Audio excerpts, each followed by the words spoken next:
Deddy Corbuzier tidak pernah membayangkan dirinya akan masuk ke dalam lingkaran pemerintahan. Selama bertahun-tahun, ia dikenal sebagai seorang pesulap, presenter, dan pemikir kritis yang kerap membahas isu-isu sosial melalui wawancaranya dengan tokoh-tokoh penting. Namun, pagi itu, sebuah telepon dari istana mengubah segalanya. Presiden sendiri yang menghubunginya, menawarkan posisi sebagai staf khusus dengan tugas menangani isu pangan dan ekonomi rakyat. Keputusan untuk menerima tawaran itu bukanlah hal mudah. Deddy mempertimbangkan banyak aspek sebelum akhirnya menyetujui. Ia sadar bahwa masuk ke dalam sistem berarti menghadapi birokrasi yang rumit dan berbagai kepentingan yang sering kali bertentangan dengan rakyat kecil. Namun, tekadnya untuk melakukan perubahan lebih besar daripada keraguannya. Setelah berbicara dengan beberapa orang terdekat, ia memantapkan langkahnya. Pengumuman resmi dari istana membuat banyak pihak terkejut. Publik terbagi menjadi dua kubu, ada yang mendukung penuh, menganggap kehadiran Deddy bisa membawa angin segar, sementara yang lain meragukan kapasitasnya. Tak sedikit yang mempertanyakan, bagaimana seorang mantan pesulap bisa menangani masalah ekonomi dan pangan. Namun, ia tidak ambil pusing dengan komentar negatif.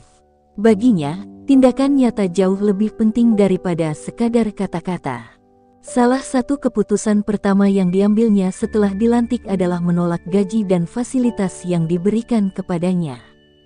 Langkah ini mengejutkan banyak pihak, bahkan membuat beberapa pejabat terheran-heran. Ia menyatakan dengan tegas bahwa tujuannya bukan untuk mencari keuntungan pribadi, melainkan untuk meringankan beban rakyat.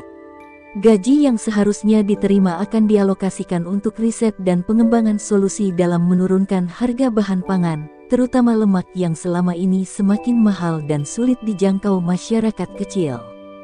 Reaksi terhadap keputusan itu beragam. Sebagian besar rakyat menyambutnya dengan antusias, merasa bahwa ada seseorang di dalam pemerintahan yang benar-benar peduli pada mereka. Di sisi lain, beberapa pengusaha mulai merasa resah. Harga lemak yang tinggi selama ini memberikan keuntungan besar bagi mereka, dan jika Deddy benar-benar menjalankan misinya, maka bisnis mereka bisa terganggu. Mereka mulai mengamati setiap langkahnya dengan waspada. Pada hari pertamanya bekerja, Deddy langsung mengadakan pertemuan dengan beberapa menteri terkait. Ia ingin memahami secara langsung bagaimana rantai distribusi pangan bekerja dan mengapa harga lemak semakin melambung. Diskusi berlangsung cukup sengit. Beberapa pejabat menyampaikan alasan teknis dan ekonomi yang menyebabkan harga tinggi, sementara yang lain tampak ragu-ragu memberikan informasi lebih dalam. Deddy mulai mencium adanya ketidakseimbangan dalam sistem yang selama ini berjalan. Salah satu temuan awalnya adalah adanya terlalu banyak perantara dalam distribusi bahan pangan. Dari produsen hingga sampai ke tangan konsumen, harga terus meningkat akibat rantai distribusi yang panjang dan tidak efisien. Ia mencatat semua informasi yang diperoleh dan mulai merancang strategi untuk memperpendek jalur tersebut agar harga bisa ditekan.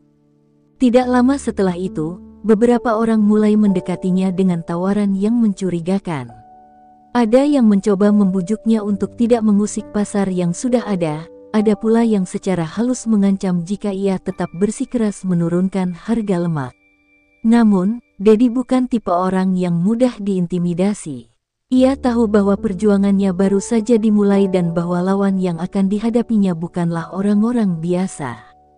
Meskipun baru sehari menjabat, Deddy sudah merasakan tekanan besar.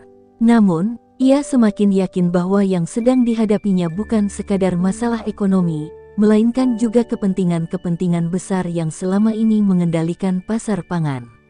Ia tidak takut. Dengan keyakinan kuat, ia bersumpah bahwa jabatan ini bukan sekadar formalitas, tetapi kesempatan untuk benar-benar berbuat sesuatu bagi rakyat. Hari itu berakhir dengan berbagai pemikiran yang berputar di kepalanya. Ia sadar bahwa tantangan besar menantinya di depan. Namun, satu hal yang pasti, ia tidak akan mundur. Bagi Deddy, perubahan bukanlah sesuatu yang bisa ditunda. Jika ingin hasil yang nyata, maka langkah pertama harus diambil sekarang juga. Langkah awal Deddy Corbuzier yang menolak gaji dan bertekad menurunkan harga lemak bukan hanya menarik perhatian rakyat, tetapi juga membangkitkan kegelisahan di kalangan pengusaha besar. Mereka yang selama ini menikmati keuntungan dari harga pangan yang tinggi mulai melihatnya sebagai ancaman serius. Dalam dunia bisnis, intervensi seperti ini bisa mengganggu stabilitas pasar, tetapi bagi segelintir elit, ini berarti potensi kerugian miliaran rupiah. Kecemasan para pengusaha berubah menjadi aksi nyata. Dalam beberapa hari setelah pertemuan pertama Deddy di pemerintahan, sebuah kelompok lobi yang mewakili industri pangan mulai mengatur strategi untuk menghentikannya. Mereka menggunakan koneksi politik, memanfaatkan media, dan bahkan mengerahkan pejabat-pejabat tertentu untuk membangun opini bahwa kebijakan baru ini bisa merusak perekonomian nasional. Berita-berita mulai bermunculan di media arus utama, menyerang kredibilitas Deddy dengan berbagai narasi negatif. Ada yang menyebutnya sebagai orang luar yang tidak memahami sistem ekonomi, ada yang menuduhnya mencari sensasi, bahkan ada yang menyebarkan isu bahwa langkahnya hanya strategi untuk membangun citra demi kepentingan politik di masa depan. Deddy membaca semuanya dengan tenang, menyadari bahwa ini baru awal dari perang yang lebih besar. Tekanan tidak hanya datang dari luar, tetapi juga dari dalam. Beberapa pejabat senior mulai mempertanyakan kebijakannya, mempertanyakan apakah tindakan drastis seperti memangkas rantai distribusi pangan bisa dilakukan tanpa menyebabkan gejolak ekonomi. Beberapa di antara mereka berbicara dengan nada halus, mengisyaratkan agar ia lebih berhati-hati dalam membuat keputusan. Namun, ada juga yang secara terang-terangan menyarankan agar ia mundur sebelum situasi semakin memanas. Tantangan yang semakin berat justru membuatnya semakin bersemangat. Ia mulai mengumpulkan data lebih rinci, menemui para peternak, berbicara langsung dengan distributor kecil, dan mendengarkan keluhan para pedagang yang terjepit oleh harga yang terus melambung. Dari percakapan itu, ia semakin yakin bahwa ada permainan besar di balik harga pangan yang tidak terkendali. Salah satu titik balik terjadi ketika Deddy diundang dalam sebuah forum bisnis yang dihadiri oleh para pemilik perusahaan pangan terbesar di negeri ini. Di sana, ia dengan tegas menyampaikan bahwa kepentingannya hanya satu, kesejahteraan rakyat. Suasana ruangan yang awalnya penuh dengan obrolan santai mendadak sunyi. Beberapa eksekutif saling bertukar pandang, sementara yang lain menyandarkan tubuh ke kursi, menatapnya dengan ekspresi dingin. Seorang pria dengan jas mahal akhirnya angkat bicara, menyampaikan keberatan atas rencana Deddy yang dinilai dapat mengacaukan sistem perdagangan yang telah berjalan selama bertahun-tahun. Ia berbicara dengan nada tenang tetapi penuh ancaman tersirat. Deddy mendengarkannya dengan sabar, lalu membalas dengan suara yang tak kalah tegas. Sistem ini tidak adil. Kalian tahu itu. Jika harga tinggi karena alasan alami, rakyat bisa memahami. Tapi jika ini terjadi karena permainan segelintir orang, maka ini adalah kejahatan. Ucapan itu seperti petir yang menggelegar di ruangan. Beberapa orang tersenyum sinis, sementara yang lain mulai membisikkan sesuatu kepada koleganya. Tidak butuh waktu lama sebelum tekanan meningkat. Malam itu juga, telepon Deddy dipenuhi pesan-pesan dari nomor tak dikenal, berisi peringatan agar ia menghentikan langkahnya. Ada yang bersikap halus, mencoba membujuknya dengan tawaran kerjasama, tetapi ada juga yang terang-terangan mengancam keselamatannya. Deddy tidak gentar, ia sudah memperkirakan semua ini sejak awal. Yang membuatnya semakin yakin adalah dukungan yang terus mengalir dari rakyat kecil. Setiap hari, ia menerima pesan dari para peternak yang berharap ada perubahan, dari ibu-ibu yang ingin harga bahan pokok lebih terjangkau, dan dari anak-anak muda yang melihatnya sebagai simbol perlawanan terhadap ketidakadilan ekonomi. Malam semakin larut ketika Deddy duduk di ruang kerjanya, menatap dokumen yang berserakan di mejanya. Ia tahu bahwa pertempuran ini baru saja dimulai. Dan dalam benaknya, hanya ada satu pertanyaan, seberapa jauh mereka akan berusaha untuk menjatuhkannya. Pagi itu, udara di ibu kota terasa lebih dingin dari biasanya. Deddy Corbuzier melangkah keluar dari rumah dinasnya dengan perasaan waspada. Sejak pertemuannya dengan para pengusaha besar, ia mulai merasakan ada sesuatu yang bergerak di balik layar. Setiap langkahnya kini seperti diawasi, setiap keputusan yang ia ambil terasa semakin berat. Namun, bukan itu yang membuatnya gelisah. Yang membuatnya berpikir keras adalah pesan ancaman yang ia terima semalam. Bukan pertama kali ia menghadapi tekanan, tetapi kali ini berbeda. Ancaman itu tidak lagi berupa kata-kata halus atau sindiran di media. Sebuah pesan singkat masuk ke ponselnya, hentikan atau keluargamu yang akan menderita. Dedi bukan orang yang mudah takut, tetapi ketika ancaman menyasar orang-orang yang ia sayangi, ia tahu ini bukan permainan biasa. Di kantor, suasana semakin tegang. Beberapa pejabat yang sebelumnya netral kini mulai menjaga jarak. Bisik-bisik di koridor semakin sering terdengar. Ia tahu, sebagian dari mereka mulai takut terlibat lebih jauh. Ada yang menganggapnya terlalu keras kepala, ada pula yang diam-diam mendukung tetapi tidak berani terang-terangan menunjukkan keberpihakan. Hari itu, Dedi dijadwalkan menghadiri rapat kabinet bersama presiden dan menteri-menteri terkait. Saat ia memasuki ruangan, tatapan tajam langsung mengarah padanya. Beberapa pejabat senior tampak tak senang dengan kehadirannya. Ia tahu bahwa dalam ruangan ini ada orang-orang yang ingin mempertahankan status quo. Setelah pembukaan rapat, seorang menteri ekonomi langsung mengajukan keberatan terhadap rencananya. Dengan suara dingin, ia menyebut bahwa kebijakan menekan harga lemak bisa merusak keseimbangan pasar. Kita tidak bisa mengorbankan kestabilan ekonomi hanya karena ambisi satu orang, katanya. Beberapa orang mengangguk setuju, sementara yang lain menunggu reaksi Dedi. Dedi menarik napas dalam, lalu menjawab dengan tenang, yang saya korbankan bukan kestabilan ekonomi, tetapi monopoli yang selama ini menyengsarakan rakyat. Suasana ruangan mendadak hening. Seorang menteri lain mencoba meredakan ketegangan dengan berbicara lebih diplomatis, tetapi Dedi tahu arah pembicaraan ini, mereka ingin membuatnya menyerah. Setelah rapat berakhir, seorang staf mendekatinya dengan wajah tegang. Pak Dedi, ada yang ingin bertemu dengan Anda secara pribadi, katanya. Dedi mengerutkan kening. Siapa? Tanyanya. Staf itu ragu sejenak sebelum menjawab, orang yang mengaku bisa membantu, tapi tidak ingin identitasnya diketahui. Pertemuan berlangsung di sebuah restoran kecil di pinggiran kota, jauh dari sorotan media. Dedi tiba lebih awal, duduk di sudut ruangan, matanya terus mengamati sekitar. Tak lama, seorang pria berpakaian sederhana masuk dan duduk di hadapannya. Saya bukan teman, tapi juga bukan musuh, katanya tanpa basa-basi. Dedi menatapnya tajam. Apa yang Anda inginkan? Tanyanya. Pria itu tersenyum tipis. Saya datang untuk memperingatkan. Anda mengguncang sistem yang sudah berjalan puluhan tahun. Mereka tidak akan tinggal diam. Dedi bersandar ke kursi. Saya sudah tahu itu, balasnya. Pria itu menghela napas. Tapi yang Anda tidak tahu adalah mereka sudah mengambil langkah lebih jauh. Mereka tidak hanya ingin menggagalkan kebijakan Anda. Mereka ingin menyingkirkan Anda, dengan cara apapun. Dedi mengepalkan tangannya. Jadi mereka akan mencoba menyingkirkanku. Pria itu mengangguk, dan mereka tidak akan bermain bersih. Anda harus bersiap. Ini bukan hanya tentang ekonomi lagi. Ini soal siapa yang bertahan. Dedi menatap pria itu dengan penuh kewaspadaan. Ia tahu, sejak menerima jabatan ini, ia telah masuk ke dalam medan perang yang lebih besar dari yang ia bayangkan. Dan jika benar mereka sudah bersiap untuk menjatuhkannya, maka ia juga harus bersiap menghadapi apapun yang akan terjadi.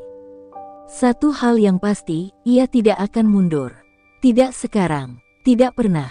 Malam itu, Dedi Corbuzier duduk di ruang kerjanya, menatap peta rantai distribusi pangan yang sudah ia pelajari selama berminggu-minggu. Ia tahu, jika ingin menurunkan harga lemak, ia harus memutus monopoli yang mengendalikan pasokan dari hulu ke hilir. Namun, semakin jauh ia melangkah, semakin besar perlawanan yang ia hadapi.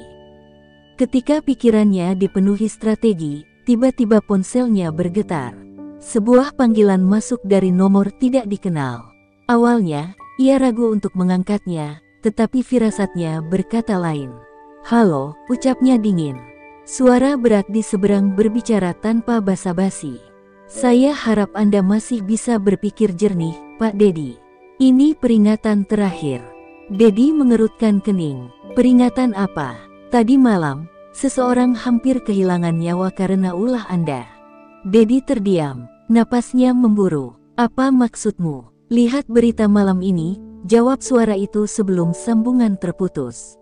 Dengan tangan gemetar, Dedi meraih remote dan menyalakan televisi. Sebuah laporan khusus sedang tayang, teror menyerang pengusaha lokal, gudang pakan hewan dibakar orang tak dikenal. Jantungnya berdegup kencang. Ia mengenali nama pemilik gudang yang diwawancarai, seorang peternak yang baru saja ia temui untuk mencari jalur distribusi alternatif. Dalam tayangan itu, pria tua pemilik gudang tampak pucat, berdiri di depan sisa-sisa bangunan yang hangus terbakar. "Saya tidak tahu siapa yang melakukan ini," katanya dengan suara bergetar. "Tapi saya yakin ini bukan kebetulan." Dedi mengepalkan tangan. "Ini bukan sekadar peringatan. Ini adalah deklarasi perang." Pagi harinya, Dedi mendatangi lokasi kebakaran. Bau asap masih terasa di udara, dan abu hitam menutupi tanah. Ia melihat pria tua itu duduk di bangku kayu, menunduk lesu. "Pak Budi," sapa Dedi pelan. Pria itu mendongak, matanya merah karena kurang tidur. "Saya sudah menduga Anda akan datang," katanya. Dedi menarik kursi dan duduk di sampingnya. "Siapa yang Anda curigai?" Pak Budi menghela napas panjang. "Sejak saya setuju bekerja sama dengan Anda, saya tahu saya sedang bermain dengan api. Orang-orang besar tidak suka ada yang mengganggu bisnis mereka." Dedi mengepalkan rahangnya. "Saya akan mencari tahu siapa yang bertanggung jawab." Pak Budi menatapnya tajam. "Mereka tidak hanya ingin menghancurkan bisnis saya, Pak Dedi. Mereka ingin menghancurkan Anda." Hari-hari berikutnya, tekanan semakin besar. Beberapa pengusaha kecil yang awalnya setuju membantu mulai menarik diri. Mereka tak ingin mengalami nasib seperti Pak Budi. Bahkan beberapa pejabat yang sebelumnya mendukungnya kini memilih bungkam. Namun, yang paling mengejutkan adalah berita yang tiba-tiba muncul di berbagai media. Deddy Corbuzier diduga terlibat skandal korupsi dalam proyek pangan. Dedi membaca artikel itu dengan rahang mengatup. Tuduhan itu mengada-ada, tetapi media sudah menggiring opini publik. Ia tahu, ini bukan sekadar fitnah. Ini adalah upaya sistematis untuk menjatuhkannya. Di kantor staf kepresidenan, suasana tegang. Seorang menteri mendekatinya dengan ekspresi penuh kekhawatiran. "Dedi, ini mulai berbahaya. Presiden mulai mendapat tekanan untuk mencopotmu." Dedi menatapnya tajam. "Apakah Presiden mempercayai berita ini?" Menteri itu terdiam sejenak sebelum menggeleng. "Beliau masih percaya padamu. Tapi tekanan dari partai dan pengusaha semakin kuat." Dedi menghela napas panjang. "Saya tidak akan mundur." Menteri itu menatapnya lama, lalu berbisik, "Kalau begitu, bersiaplah. Mereka belum selesai denganmu." Dedi tahu, badai yang lebih besar sedang datang. Tapi satu hal yang pasti, ia tidak akan menyerah. Tidak sekarang, tidak pernah. Pagi itu, langit mendung seakan mencerminkan kegelisahan yang merayapi hati Deddy Corbuzier. Di layar televisi, namanya terus diberitakan dengan nada negatif. Tuduhan korupsi yang dilemparkan kepadanya semakin liar. Setiap saluran berita menyebutkan adanya bukti baru yang menguatkan keterlibatannya dalam permainan anggaran proyek pangan. Di kantornya, ia duduk diam, menatap tumpukan dokumen yang seharusnya ia pelajari. Namun, pikirannya terus berkelana pada satu hal, siapa dalang di balik semua ini. Ia tahu ada kekuatan besar yang ingin menghancurkannya, tapi siapa yang benar-benar menarik benang di balik layar? Pintu ruangannya diketuk. Seorang ajudan masuk dengan wajah cemas. "Pak Dedi, Anda dipanggil ke istana. Presiden ingin bertemu secara pribadi." Dedi mengangguk, lalu bangkit dengan tenang. Ia tahu, pertemuan ini akan menjadi titik balik. Di Istana Negara, suasana terasa lebih dingin dari biasanya. Dedi melangkah memasuki ruang kerja presiden, di mana sang kepala negara sudah duduk dengan ekspresi serius. Di sampingnya, ada dua pejabat tinggi yang selama ini dikenal memiliki hubungan erat dengan para taipan industri. Presiden membuka pembicaraan tanpa basa-basi. "Dedi, aku ingin kau menjelaskan semuanya." Dedi menatap lurus ke arah pemimpin negara itu. "Tuduhan itu tidak benar, Pak. Ini adalah permainan mereka untuk menjatuhkan saya dan menggagalkan kebijakan ini." Salah satu pejabat yang duduk di samping presiden menyela dengan suara dingin, "Tapi media sudah memiliki bukti. Ada aliran dana yang mencurigakan masuk ke rekening salah satu staf Anda." Dedi menatapnya tajam. "Dan apakah Anda sudah memverifikasi kebenarannya? Kita tahu betul siapa yang mampu merekayasa laporan seperti itu." Presiden menghela napas, lalu bersandar di kursinya. "Dedi, aku percaya padamu. Tapi tekanan semakin besar. Partai, para menteri, bahkan beberapa pejabat militer sudah menyarankan agar aku mencopotmu demi kestabilan politik." Dedi mengepalkan tangannya. Ia sudah menduga ini akan terjadi, tetapi mendengarnya langsung dari mulut presiden membuat darahnya mendidih. "Jadi mereka ingin saya mundur?" Salah satu pejabat itu tersenyum tipis. "Bukan hanya ingin, mereka sudah menyiapkan penggantimu." Dedi terdiam. Ini bukan hanya sekadar serangan media atau tekanan politik, ini adalah kudeta senyap. Mereka tidak hanya ingin menghancurkan programnya, tapi juga menyingkirkannya sepenuhnya dari lingkaran kekuasaan. Presiden menatapnya dengan tatapan penuh dilema. "Aku ingin kau berpikir dengan kepala dingin, Dedi. Jika kau bertahan, mereka akan terus menyerang, bukan hanya kau, tapi keluargamu juga." Dedi menarik napas dalam, lalu berdiri perlahan. "Saya tidak akan mundur, Pak. Jika saya mundur, itu artinya saya kalah, dan rakyat yang akan menderita." Pejabat di sebelah presiden mendengus. "Kalau begitu, bersiaplah menghadapi konsekuensinya." Dedi menatapnya tajam. "Saya sudah siap sejak awal." Ketika ia keluar dari istana, langit mulai turun hujan. Langkahnya tegas, tetapi pikirannya terus berpacu. Ia tahu, mereka tidak akan berhenti hanya dengan tekanan politik. Jika ia tetap bertahan, mereka pasti akan menggunakan cara yang lebih kejam. Saat tiba di mobilnya, ponselnya bergetar. Sebuah pesan masuk dari nomor tak dikenal, "Lawan terus jika kau ingin melihat keluargamu dalam bahaya." Dedi mengepalkan tangan. Ini bukan lagi sekadar pertarungan kebijakan, ini perang yang sebenarnya. Dan ia harus bersiap menghadapi apapun yang akan datang. Dedi Corbuzier duduk di dalam mobilnya, menatap layar ponselnya dengan rahang mengatuk. Pesan ancaman itu seperti duri yang menusuk pikirannya. Ia tahu, ini bukan gertakan kosong. Orang-orang di balik serangan ini memiliki kekuatan yang cukup besar untuk menyingkirkannya kapan saja. Namun, yang membuatnya semakin geram bukanlah ancaman terhadap dirinya sendiri, melainkan keluarganya. Ia mengeluarkan napas panjang, lalu segera menghubungi ajudannya. "Pastikan keluargaku dalam pengawasan penuh. Gunakan tim terbaik." Suara di seberang terdengar tegang. "Baik, Pak, kami akan segera mengamankan mereka." Sementara itu, di sebuah sekolah internasional, putra Dedi, Radit, baru saja selesai berlatih basket ketika seorang pria tak dikenal mendekatinya. Pria itu mengenakan setelan rapi, tampak seperti orang biasa, tapi sorot matanya dingin. "Kau Radit, kan?" tanyanya dengan nada tenang. Radit mengernyit. "Iya, siapa Anda?" Pria itu tersenyum tipis. "Hanya seorang teman ayahmu." Ia mendekat, menepuk bahu Radit perlahan. "Sampaikan salamku untuknya. Katakan padanya agar tidak bermain terlalu jauh, atau sesuatu yang buruk bisa terjadi."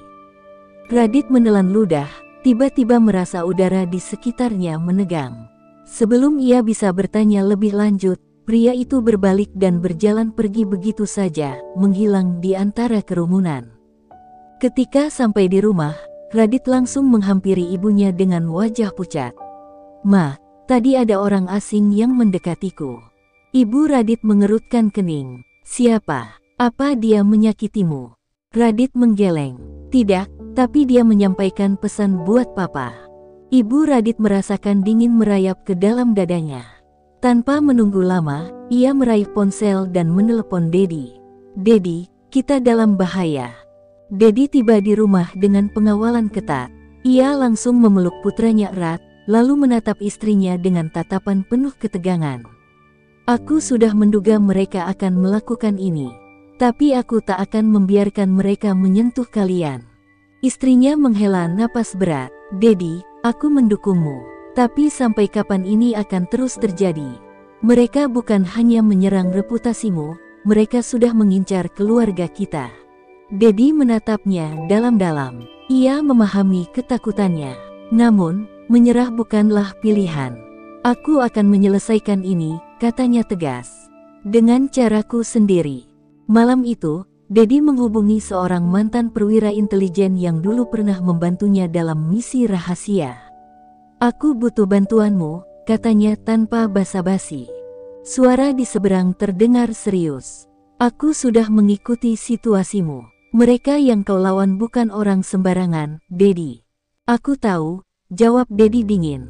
Tapi aku tidak akan mundur. Aku ingin tahu siapa yang ada di balik semua ini. Siapa dalangnya, siapa eksekutornya. Perwira itu terdiam sejenak. Baik, aku akan mengerahkan orang-orangku. Tapi bersiaplah, kebenaran yang akan kau temukan mungkin lebih berbahaya dari yang kau bayangkan. Dedi mengangguk, meskipun lawan bicaranya tak bisa melihatnya. Aku sudah siap. Di tempat lain, di sebuah ruangan gelap dengan layar-layar monitor yang menampilkan berita tentang Dedi Cobuser, seorang pria tua duduk di kursinya dengan senyum tipis. Ia menyesap teh di tangannya, lalu berbicara pada bawahannya yang berdiri tegak di depannya. Dedi masih bertahan, katanya dengan suara dingin. Kita harus membuatnya kehilangan segalanya sebelum ia berpikir untuk melawan. Bawahannya mengangguk. Kami sudah menyiapkan langkah selanjutnya. Kali ini, dia tidak akan punya pilihan selain menyerah. Pria tua itu tersenyum, lalu meletakkan cangkirnya. Bagus, waktunya mempercepat kehancurannya. Malam itu, Dedi Cobuser berdiri di depan jendela kantornya, menatap lampu-lampu kota yang berkelap-kelip seperti bintang jatuh. Pikirannya terus bekerja, mencari celah untuk membalikkan keadaan. Ia tahu, jika hanya bertahan, ia akan dihancurkan. Satu-satunya jalan adalah menyerang lebih dulu. Ponselnya bergetar. Nama yang muncul di layar membuatnya tersenyum tipis. Bagaimana? Tanyanya begitu panggilan tersambung. Suara di seberang terdengar berat. Kami menemukan sesuatu. Dalang di balik semua ini bukan hanya dari dalam negeri. Dedi mengernyit. Maksudmu? Ada keterlibatan investor asing yang berkepentingan menggagalkan kebijakanmu. Mereka telah mengucurkan dana besar untuk memastikan harga lemak tetap tinggi dan keuntungan mereka tidak terganggu. Dedi mengepalkan tangan. Ia sudah menduga ada permainan kotor di balik ini, tapi mendengar langsung bukti-buktinya membuat amarahnya semakin membara. Siapa yang bekerja untuk mereka di sini? Hampir semua orang yang selama ini kau curigai, suara di seberang menjawab. Termasuk salah satu menteri yang paling dekat dengan presiden. Dedi terdiam. Ini bukan lagi sekadar perang kebijakan. Ini adalah konspirasi tingkat tinggi yang menyentuh inti kekuasaan. Jika ia tidak bergerak cepat, ia akan kalah sebelum sempat melawan. Pagi harinya, Dedi menggelar pertemuan rahasia dengan beberapa sekutu yang masih setia. Kita tidak bisa hanya bertahan. Mereka sudah melampaui batas dengan mengancam keluargaku, katanya dengan suara rendah tapi penuh ketegasan. Seorang pria paruh baya yang pernah menjadi petinggi militer mengangguk. Kami sudah menyiapkan langkah-langkah pengamanan. Tapi kita butuh bukti kuat untuk melawan mereka. Dedi mengeluarkan sebuah dokumen yang baru ia dapatkan. Ini, transaksi mencurigakan yang mengalir ke rekening salah satu pejabat tinggi. Bukti bahwa mereka menerima suap untuk menjatuhkan program ini. Seorang wanita yang dikenal sebagai jurnalis investigasi terbaik di negeri itu mengambil dokumen tersebut, membacanya dengan mata berbinar. Jika ini benar, ini bisa mengguncang pemerintahan. Dedi mengangguk, tapi kita harus berhati-hati. Jika informasi ini bocor terlalu dini, mereka bisa membalikkan keadaan. Sementara itu, di sudut lain kota, lawan-lawan Dedi mulai bergerak. Mereka tahu, Dedi bukan tipe yang akan diam saja. Seorang pria dengan jas mahal menatap laporan di tangannya. Dia sudah menemukan sesuatu. Pria lain di sampingnya, lebih tua dan berwibawa, tersenyum dingin. Kalau begitu, kita percepat rencana kita. Pastikan dia tak punya kesempatan lagi untuk melawan. Malam itu, sebuah berita mengejutkan muncul di layar-layar televisi. Dedi Corbuzier terlibat dalam skandal besar, bukti baru muncul. Dedi menatap layar dengan rahang mengatuk. Mereka telah mengambil langkah lebih dulu. Tapi ia tidak akan menyerah. Ini belum berakhir. Dengan langkah cepat, ia mengambil ponselnya dan menghubungi jurnalis yang tadi bertemu dengannya. Kita harus bergerak sekarang. Besok, kita balas serangan ini. Malam itu, kantor berita terbesar di negeri ini dipenuhi ketegangan. Seorang jurnalis investigasi, Nadira, duduk di depan komputer dengan tangan gemetar. Di layar, bukti yang baru saja diterimanya dari Dedi Corbuzier terpampang jelas. Transaksi gelap, keterlibatan pejabat tinggi, hingga aliran dana ke pihak asing yang berusaha menggagalkan kebijakan lemak murah untuk rakyat. Namun, di luar gedung, bahaya mengintai. Dua mobil hitam tanpa plat nomor terparkir di sudut jalan, mengawasi setiap gerakan yang terjadi di dalam kantor berita. Nadira menelan ludah. Ia tahu, begitu berita ini tayang, tidak ada jalan untuk kembali. Tiba-tiba, ponselnya bergetar. Nama Dedi Corbuzier muncul di layar. Dengan cepat, ia mengangkatnya. Kita tidak punya waktu lagi, suara Dedi terdengar tegas. Keluarkan berita itu sekarang. Jika kau menundanya, mereka akan menghancurkan semua bukti. Nadira mengangguk, meskipun Dedi tidak bisa melihatnya. Aku paham, aku akan menayangkannya dalam 1 jam. Dedi menarik napas panjang. Pastikan kau aman. Aku sudah mengirimkan orang untuk melindungimu. Belum sempat Nadira menjawab, terdengar suara ledakan kecil dari luar kantor berita. Listrik tiba-tiba padam, membuat ruangan gelap gulita. Suara teriakan terdengar di lorong-lorong. Dengan cepat, Nadira meraih flash disk yang berisi semua data penting dan menyelipkannya ke dalam sakunya. Kita diserang, gumamnya dengan suara bergetar. Sementara itu, Dedi sudah dalam perjalanan menuju lokasi. Mobilnya melaju kencang, dikawal oleh beberapa kendaraan lain. Dari kaca spion, ia bisa melihat 2 mobil mencurigakan yang mengikuti mereka. Kita punya buntut, ujar salah satu pengawalnya. Dedi mengepalkan tangan. Ia sudah menduga hal ini akan terjadi. Jangan berhenti. Aku tidak akan membiarkan mereka menghentikan kita. Tiba-tiba, suara tembakan terdengar. Kaca belakang mobilnya pecah. Pengawalnya segera membalas dengan menembakkan senjata mereka, menciptakan kejar-kejaran menegangkan di tengah jalanan ibu kota. Di dalam kantor berita, Nadira berlari menuju ruang server darurat. Dengan tangan gemetar, ia memasukkan flash disk dan mulai mengunggah data ke jaringan global. Layar komputer menunjukkan proses unggahan yang berjalan lambat akibat gangguan listrik. Pintu ruang server tiba-tiba didobrak. Seorang pria berbadan tegap masuk dengan pistol teracung.